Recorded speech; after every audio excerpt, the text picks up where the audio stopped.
تیرے نام کو ہم نے دوائے درد دل جانا، تیرے ذکر کو ہم باعث تسکین جاں سمجھے۔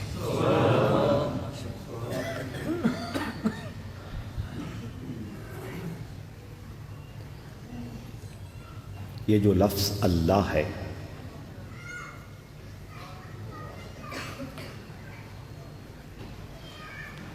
اس کے بارے صدیاں گزر گئیں، لوگ غور کر رہے ہیں، جستجو کر رہے ہیں اور تحقیق کر رہے ہیں کہ یہ لفظ کیسے بنا۔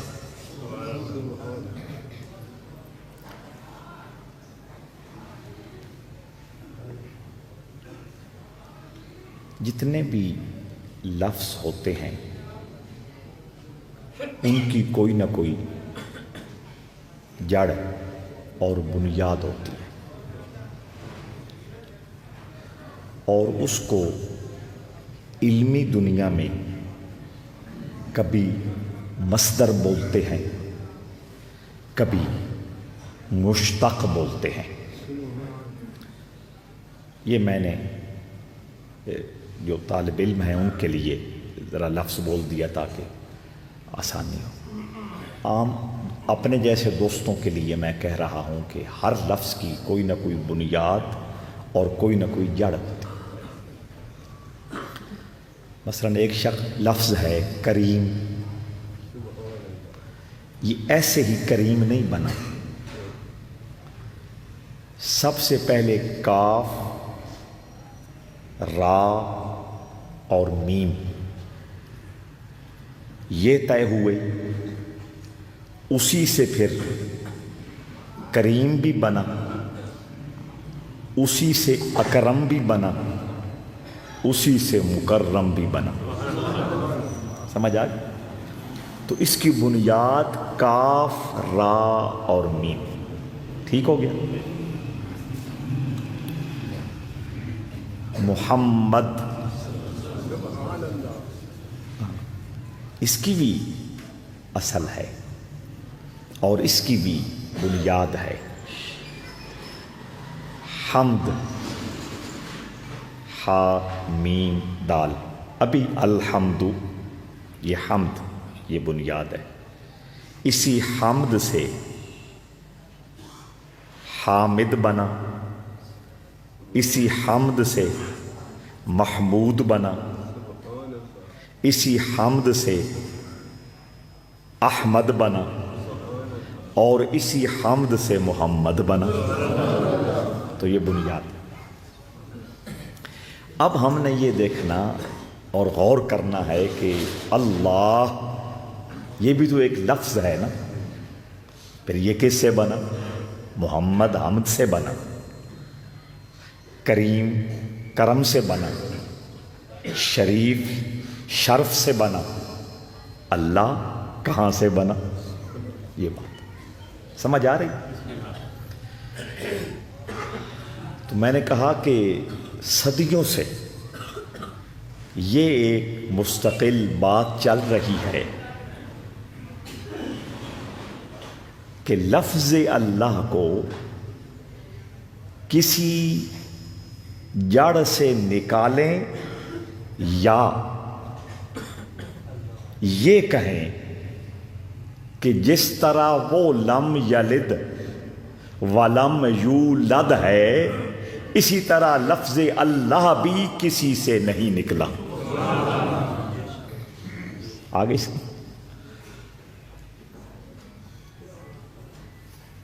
صوفی لوگ اتنی احتیاط کرتے ہیں اور اتنا ادب کا خیال رکھتے ہیں، اور آپ نے بھی اس کو دھیان سے سمجھنا ہے۔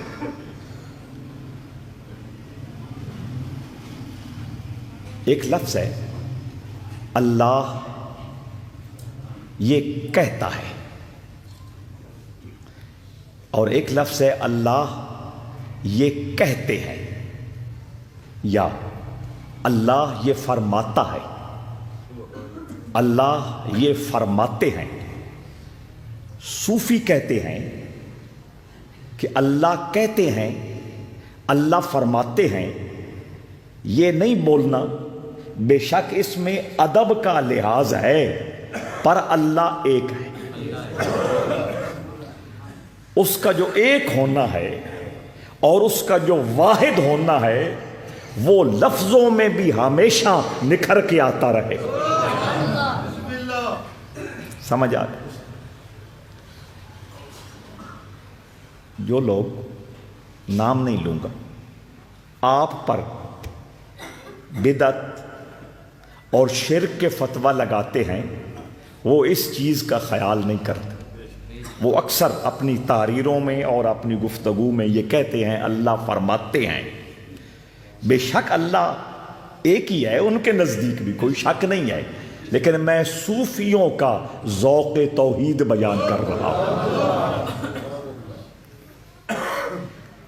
آئیے تو لفظ اللہ یہ کتاب میں بھری پڑی اور دونوں جماعتیں موجود ہیں۔ ایک جماعت یہ کہتی ہے کہ اصل میں یہ لفظ تھا، اس سے لفظ اللہ بنا، یہ لفظ تھا، اس سے لفظ اللہ بنا، یہ لفظ تھا، اس سے لفظ اللہ بنا۔ اور دوسری جماعت کہتی ہے جس طرح وہ نہ کسی سے پیدا ہوا اور نہ اس سے کوئی پیدا ہو سکتا ہے، اسی طرح لفظ اللہ بھی اس کی ذات کی طرح کسی اور لفظ سے نکلا نہیں۔ سمجھ آ گئی؟ لیکن اس ساری بحث اور اس ساری لمبی بات میں بھی سواد ہے، ذوق ہے، اور اپنے رب کی محبت اور اپنے رب کی معرفت کی چاندنی اپنے سینے میں جمع کرنے والوں کے لیے ایک خوبصورت اور ایک بابرکت لائن ہے۔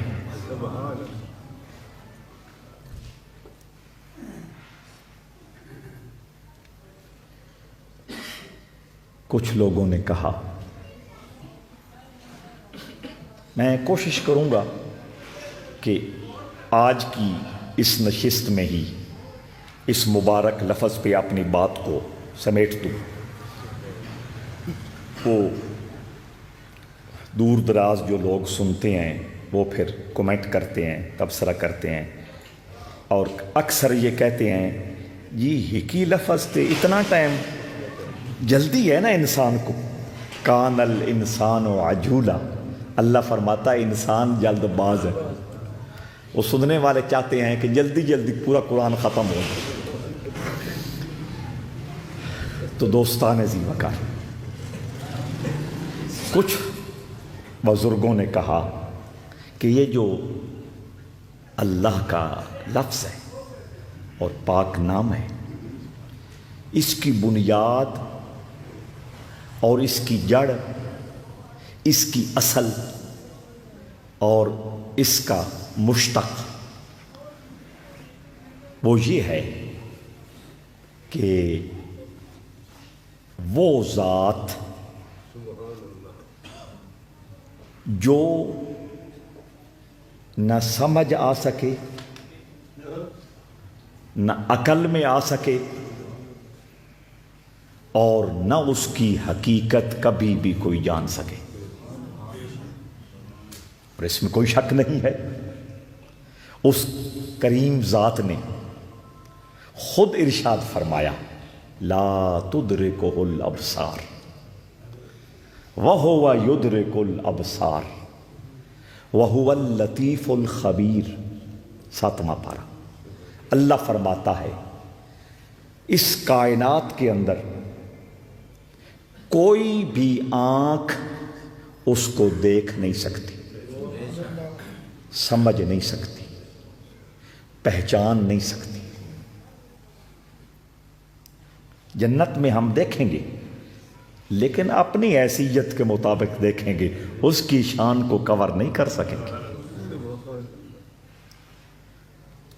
اور نہ اس کو کوئی جان سکتا ہے، نہ پہچان سکتا ہے، نہ سمجھ سکتا ہے، نہ پورا اس کا عرفان اور معرفت نصیب ہو سکتی ہے۔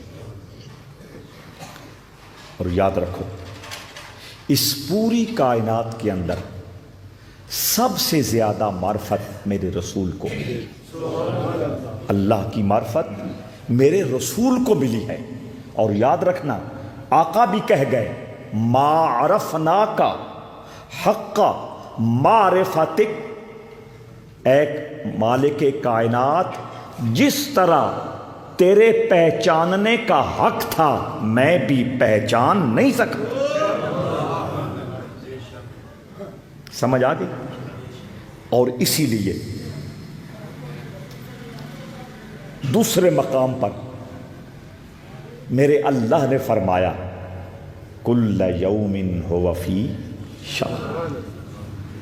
پہلے فرمایا کوئی آنکھ اس کو دیکھ نہیں سکتی، سمجھ نہیں سکتی، جان نہیں سکتی، پہچان نہیں سکتی۔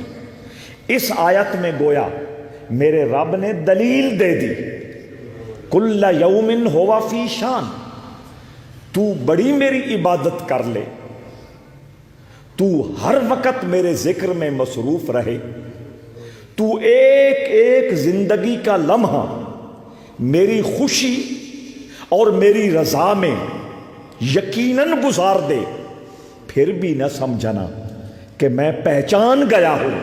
اس لیے کل یوم ہوا فی شان، ہر روز میری نئی شان ظاہر ہوتی ہے۔ سمجھ آ گئی؟ تو کچھ بزرگوں نے کہا کہ لفظ اللہ، اس کی بنیاد یہ لفظ ہے جس کا معنی یہ ہے، وہ لکھوا دوں گا، اس کا معنی یہ ہے کہ اس کو جان کوئی نہیں سکتا، اس کو پہچان کوئی نہیں سکتا، اس میں بھی کوئی شک نہیں۔ کچھ نے فرمایا کہ اللہ یہ نکلا الہن سے، پھر الف لام لگا، پھر ادغام ہوئے، یہ آپ جانتے۔ الہ، الہ کا معنی عبادت کے لائق، اور اس میں کوئی شک نہیں۔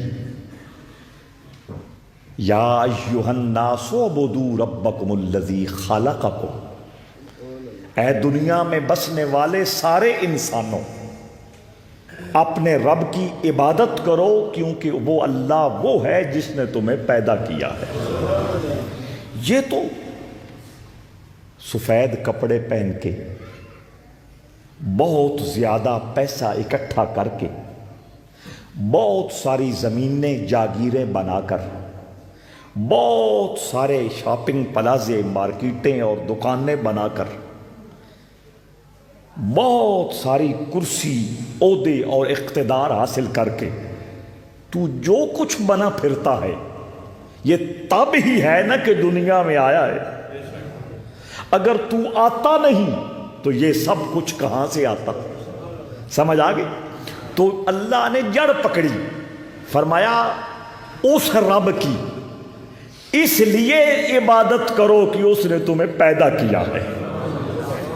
اگر تم مالدار ہوئے ہو، اگر تم استاد ہوئے ہو، اگر تم علامہ زماں ہوئے ہو، اگر تم پیر مغاں ہوئے ہو، اگر تم وزیر اعظم، صدر ہوئے ہو، اگر کسی بھی اس کائنات کے اندر عزت، عظمت، شان، مقام اور مرتبے پر پہنچے ہو تو تب پہنچے ہو کہ پیدا ہوئے ہو۔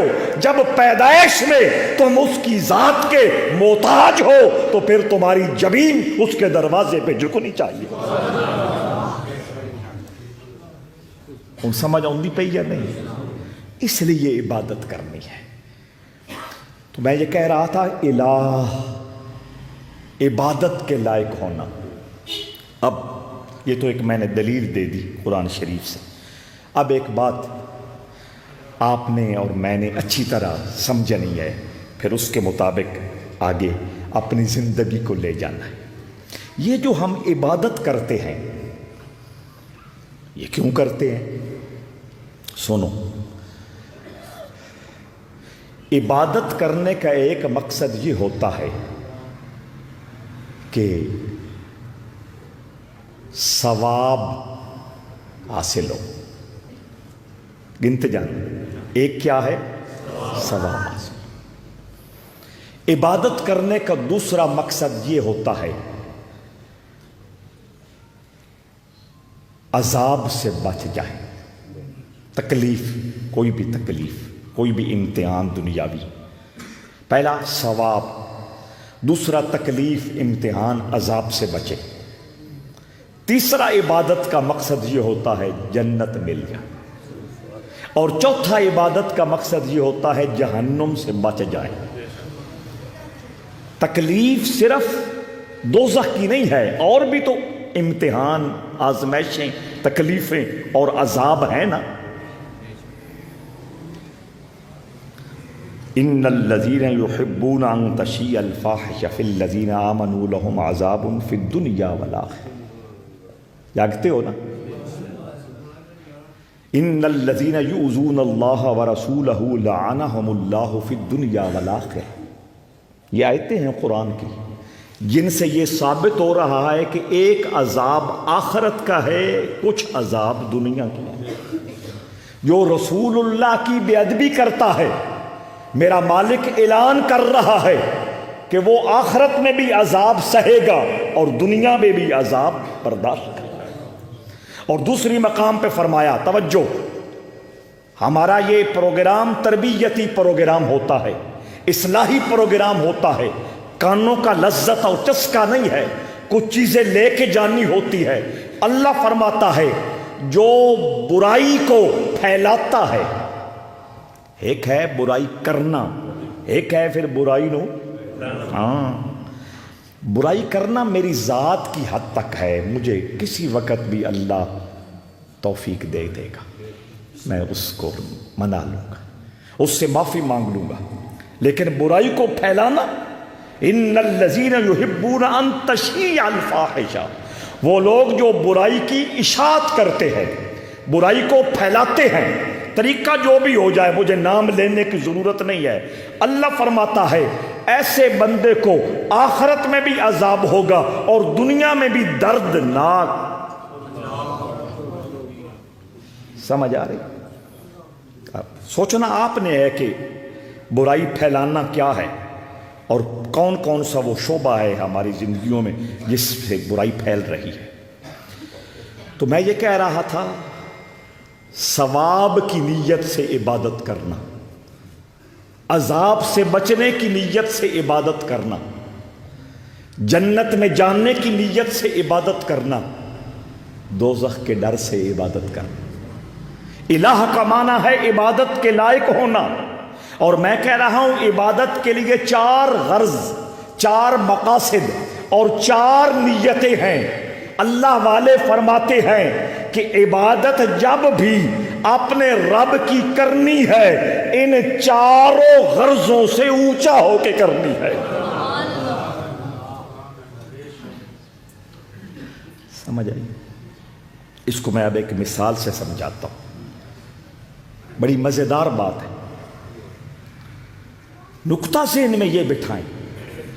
ایک ہے اللہ کی عبادت کرنا، ایک ہے اس میں پھر ثواب، عذاب سے بچاؤ، جنت کی تیاری، دوزخ سے نجات۔ توجہ، اور کہنے والوں نے کہا ان چیزوں کو نیچے کر، اللہ کی عبادت کو اوپر کر، یعنی نیت کے حوالے سے۔ حضرت آدم کی توبہ قبول ہوئی یا نہ ہوئی؟ یاد ہے؟ جب توبہ قبول ہوئی تو ہرن، ایک پوری جماعت حضرت آدم کو مبارک دینے کے لیے آئے۔ شاید سب سے پہلے آ گئے ہوں گے۔ حضرت آدم اتنا خوش ہوئے، اتنا خوش ہوئے، اللہ کی بارگاہ میں عرض کی، یا اللہ اپنی شان کے مطابق ان کو کوئی انعام دے۔ تو ان کی ناف میں دھنی پنجابی میں کہتے ہیں، اللہ رب العزت نے ایک پوٹلی میں بند کستوری پیدا فرما دی۔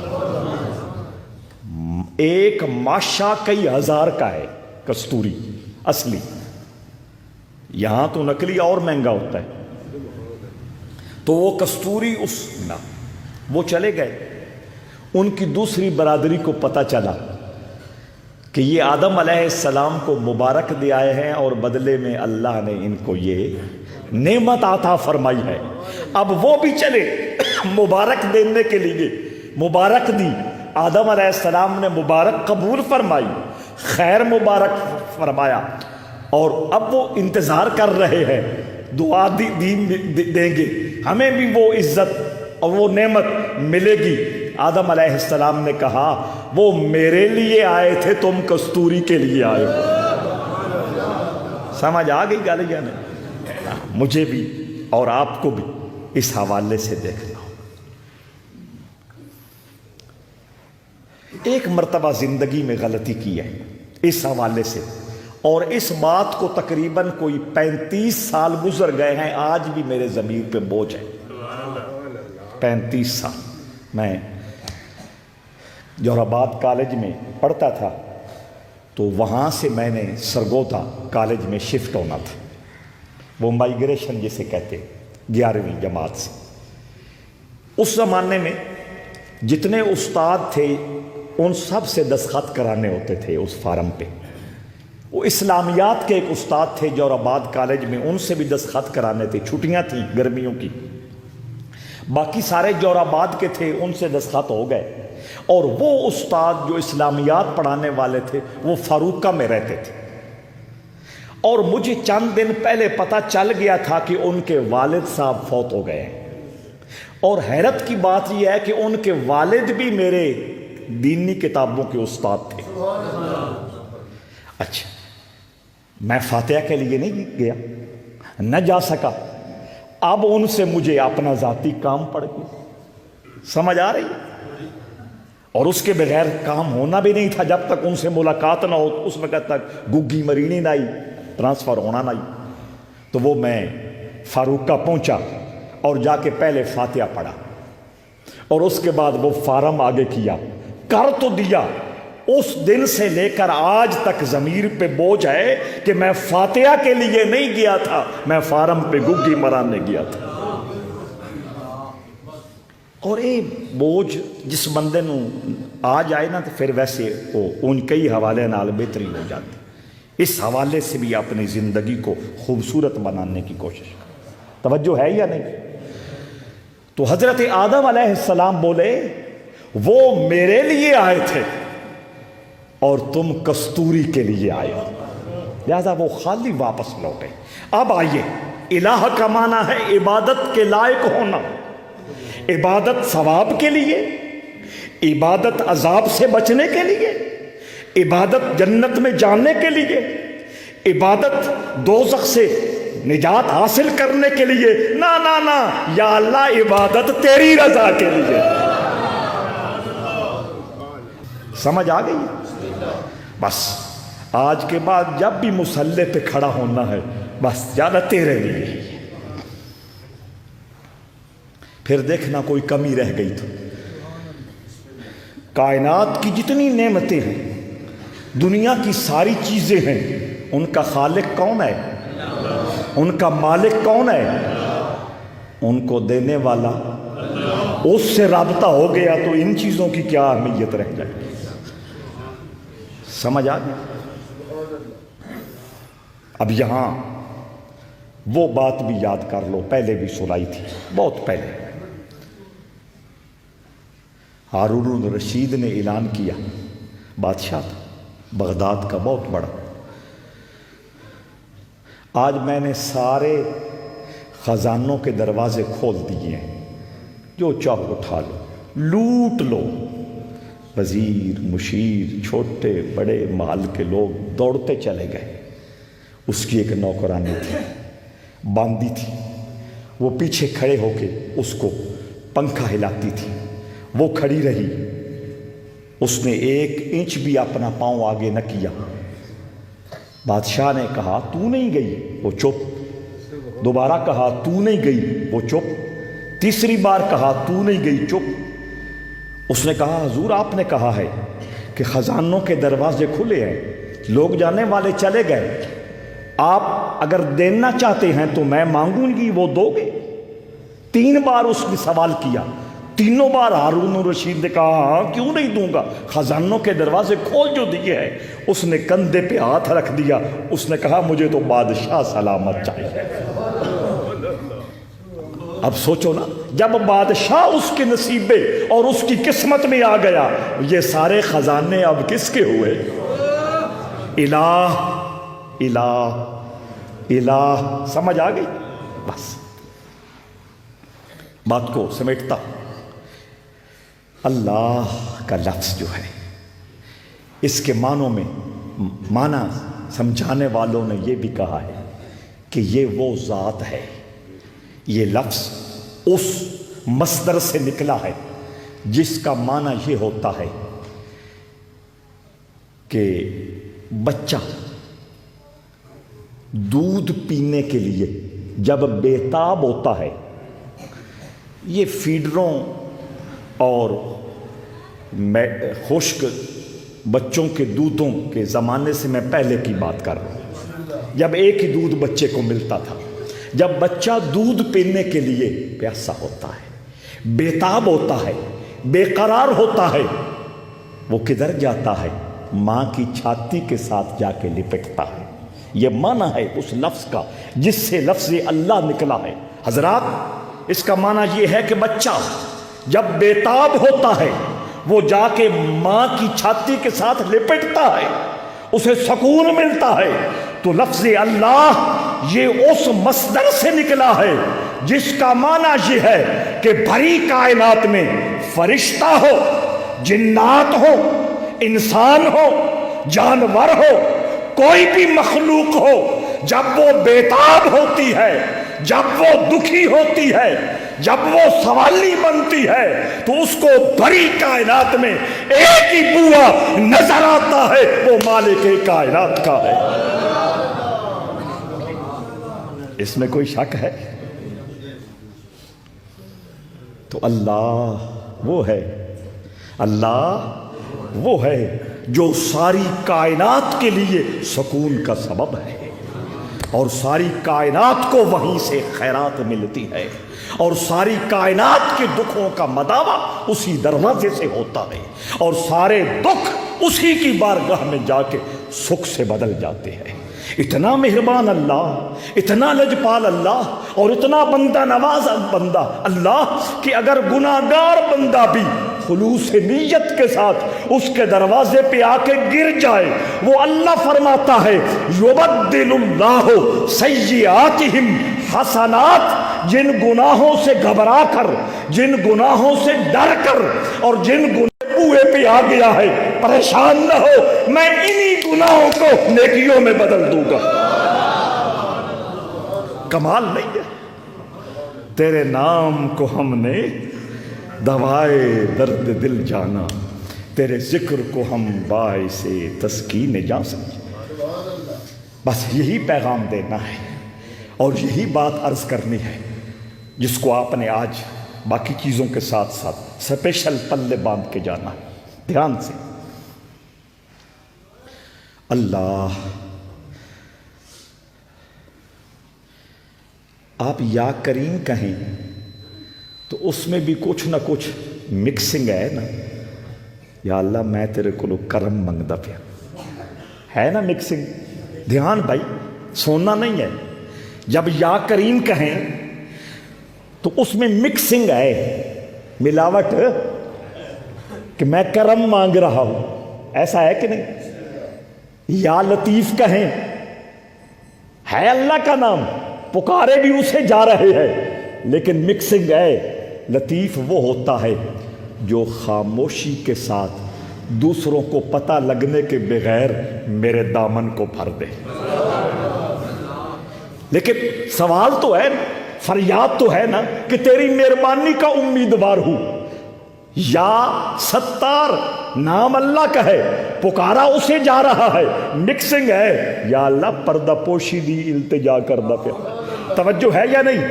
جتنے نام رب کے صفاتی نام ہیں اور ان کی قرآن نے خود تائید کی ہے، وَلِلَّهِ الْأَسْمَاءُ الْحُسْنَى فَادْعُوهُ بِهَا. اگر میں وظیفہ بتاؤں، میرے ساتھ پیار کرنے والا اس کو جان سے قبول کرتا ہے اور بہت محنت سے پڑھتا ہے، پیر سیال سے محبت کرنے والا ان سے وظیفہ مل جائے، خوشی سے پڑھتا ہے، ذوق شوق سے پڑھتا ہے. کسی بھی اللہ کے بندے سے کوئی وظیفہ مل جائے، بندہ ذوق شوق سے پڑھتا ہے.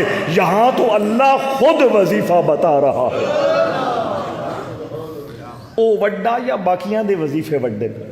کھل کے بولو نا. وَلِلَّهِ الْأَسْمَاءُ الْحُسْنَى. اللہ فرماتا ہے اللہ دے سارے ہی نام بہت سونے. حسنہ اس میں تفضیل ہے نا بھائی. اللہ کے سارے نام بہت خوبصورت ہے. بس گل مک گئی نا. فرمایا فَادْعُوهُ بِهَا. اللہ خود کہہ رہا ہے میرے ناموں سے مجھے پکارا کرو. ہوں اصل اللہ دے نام پڑھنے کہ نہیں پڑھنے؟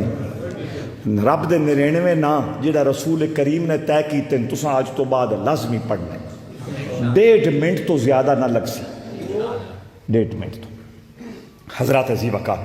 لیکن میں یہ کہہ رہا ہوں باقی جتنے نام بھی میں نے اور آپ نے اپنے رب کے بولنے ہیں ان میں مکسنگ ہے. کبھی کرم مانگ رہے ہیں، کبھی لطف و مہربانی مانگ رہے ہیں، کبھی پردہ پوشی مانگ رہے ہیں. یا رزاقو منگ دے پیاں کے نہیں، رزق مانگ رہے ہیں. یا باسطو اے اللہ دا نام نکیاں انہیں تو میرے نال چلدا پیا اور اس دی برکتاں بے اندازہ ہے. خیر میں عرض کردہ پیا کہ رب کے سارے نام سونے، ان سے اس کو پکارنا ہے، وظیفہ بنانا ہے. پر ہر نام میں کوئی نہ کوئی لالچ، کوئی نہ کوئی خواہش، کوئی نہ کوئی فریاد، کوئی نہ کوئی دعا موجود ہے. لیکن جب ہم کہیں گے اللہ، اس کا مطلب یہ ہوگا اے مالک کائنات، جس طرح تیری ذات کے اعتبار سے ہم یہ عقیدہ رکھتے ہیں کہ تو بے مثل ہے، بے مثال ہے، لا شریک ہے. اے مالک کائنات، تیرا ذاتی نام اللہ پکار کر ہم یہ عرض کر رہے ہیں تجھ سے تیری ذات کا ہی سوال کرتے ہیں اور کچھ نہیں مانگتے. سمجھ آئی یا نہیں آئی؟ اب اس ذوق سے آپ اللہ کا ورد کریں گے یا نہیں کریں گے؟ خدا کے لیے کرنا، پھر اس کی برکتیں دیکھنا اور اپنی عزتوں کو اوپر جاتے ہوئے دیکھنا. صرف 501 بار شروع کریں. اللہ اللہ اللہ. صرف 500 سے شروع کریں. اکیلے بیٹھے اور اندھیرے میں بیٹھے اور ذرا آسانی کے لیے یہ سوچ لے کہ اللہ کا گھر بیت اللہ ہمارے سامنے ہے اور اس سے نور نکل کر میرے سینے میں داخل ہو رہا ہے. آپ کچھ فوکس کر لئیے تو کچھ تھوڑا جا ذوق وددا کہ نہیں وددا. ہاں، اس لیے میں ایک حوالہ دے رہا ہوں. بہت ساری اس میں چیزیں ہیں. اللہ کا گھر بیت اللہ، اس کا نقشہ سامنے بٹھائیں اور 500 بار اللہ اللہ آنکھیں بند کر کے اندھیرے میں پڑھیں. اگر سمجھا کہ کام سوادی ہے پھر آہستہ آہستہ آگے اس کی تعداد بڑھاتے رہے. اگر مشورہ کرتے رہیں تو خوشی ہوگی. اس وجہ سے خوشی ہوگی کہ میں جو باتیں کرتا ہوں وہ ہوا میں غائب نہیں ہو جاتی، وہ ان کانوں کے ذریعے روحوں کے اندر چاندنی بکھیرتی ہے اور میرا بھی کام بنتا چلا جائے گا. دیکھیں نا، اندھیرا ہو، ایک چھوٹا سا بلب جلایا جائے، تھوڑی سی روشنی ہوگی، دوسرا جلا دیا جائے، تیسرا جلا دیا جائے، جگمگ ماحول کرے گا کہ نہیں؟ یہی تو بات سمجھانی. یہ سارے سینے جب اللہ کے نور سے آباد ہو جائیں گے تو معاشرے میں جگمگ ہو جائیں گے. تو 500 بار یہ شروع کریں اور ذوق شوق کے ساتھ، محبت کے ساتھ، اور وہ میں نے آپ کو ایک تصور دے دیا ہے، اللہ اس میں اور کوئی مکسنگ نہیں ہے، اس میں کوئی اور ملاوٹ نہیں ہے، بس جس طرح تو لا شریک ہے میرا سوال بھی لا شریک ہے، میری فریاد بھی لا شریک ہے، تجھ سے تجھ ہی کو مانگ کر سب کچھ مانگ لیا، تجھ سے تجھ ہی کو مانگ کر سب کچھ مانگ لیا، 100 سوالوں سے یہی ایک سوال اچھا، ایصال ثواب۔ او سیٹھ منظور دے بھائی محمد ارشد وہ بھی دنیا تو رخصت ہو گئے، اور بھی جڑے لوگ اس ہفتے دنیا تو رخصت ہوئے، سب دے درجات دی بلندی واسطے